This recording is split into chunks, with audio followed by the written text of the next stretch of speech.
ವಿಸ್ತರಣೆ ಒಂದೆರಡು ದಿನ ಮುಂದೂಡಿಕೆ. ನೀಟ್ ಪ್ರತಿಭಟನೆ ಹಿನ್ನೆಲೆ ವಿಳಂಬ. ಹೈಕಮಾಂಡ್ ಲೆಕ್ಕಾಚಾರವೇ ಫೈನಲ್ ಎಂದ ಸಿಎಂ ಡಿಕೆಶಿ.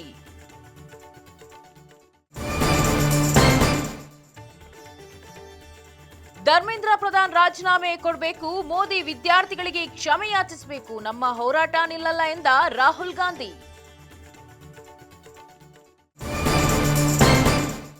ಮೊನ್ನೆ ಸಿಜೆಪಿ, ನಿನ್ನೆ ಕಾಂಗ್ರೆಸ್. ಕೇಂದ್ರದ ವಿರುದ್ಧ ಕೈ ನಾಯಕರ ಆಕ್ರೋಶ. ಧರ್ಮೇಂದ್ರ ಪ್ರಧಾನ್ ರಾಜೀನಾಮೆಗೆ ಸಿಜೆಪಿ ಕಾಂಗ್ರೆಸ್ ಪಟ್ಟು. ಜಂತರ್ ಮಂತರ್ನಲ್ಲಿ ನೀಟ್ ಜಟಾಪಟಿ. ಫುಟ್ಪಾತ್ ತೆರವು. ಅಧಿಕಾರಿಗಳ ಮೇಲೆ ಹಲ್ಲೆ. ಇವರು ಕಷ್ಟಪಟ್ಟು ದುಡಿಯುವ ಬಡ ಜನರಲ್ಲ, ಸಮಾಜಘಾತುಕ ಶಕ್ತಿಗಳು ಎಂದು ಸಚಿವ ಕೃಷ್ಣ ಬೈರೇಗೌಡ ಹೇಳಿಕೆ. ಬೆಂಗಳೂರಿನ ಶಿವಾಜಿನಗರದಲ್ಲಿ ಜಿಬಿ ಅಧಿಕಾರಿಗಳ ಮೇಲೆ ಹಲ್ಲೆ. ಪ್ರಮುಖ ಆರೋಪಿ ಬಸವರಾಜ್ ಬಂಧನ. ಬಂಧಿತರ ಸಂಖ್ಯೆ 11ಕ್ಕೇರಿಕೆ.